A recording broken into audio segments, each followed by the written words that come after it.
This is Orlando Wilson at another airport waiting for another flight. What I want to talk about quickly in this video is threat assessments. And this is something, again, that's popped up recently. If you're doing a threat assessment, or if you've got somebody doing assessments for you, you must ensure those assessments are kept updated, especially these days politically, because things change very, very rapidly. What could have been a good assessment last week could be completely irrelevant this week, just due to the political changes that's going on in certain countries. And again, this is where you have to be aware of the political situation. If you don't understand why you need to be aware of the political situation, then you need to go back to basics in the close protection business, risk management business, etc.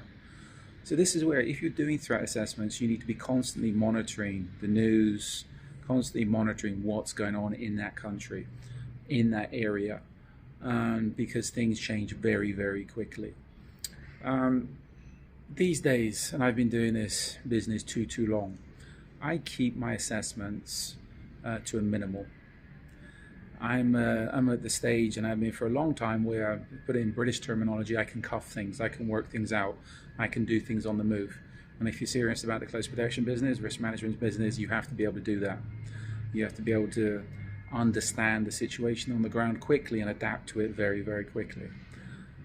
I say with assessments these days, when I do the assessments, I keep them minimal and I keep them comprehensive, if that makes sense.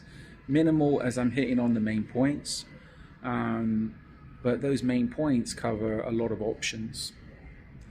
When it comes down to transferring that onto the operational side of things, as I say, I keep things as open as possible, so things can be adapted to as quickly as possible.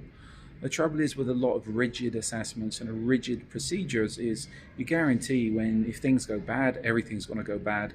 And if you're following the rigid procedures and one thing's gone wrong, two things gone wrong, that's when people that don't know how to adapt to the situation end up falling flat on their face or just having a breakdown. So everything needs to be as fluid and flexible as possible. So you need to consider that when you're doing your threat assessments, and also, especially in your operational planning. I've had people say, well, that's never going to happen, that's never going to happen. You need to prepare for things that's never going to happen happening. So that should be one of the golden rules of any assessments, any operational procedures, etc. You're planning for things that will never happen happening.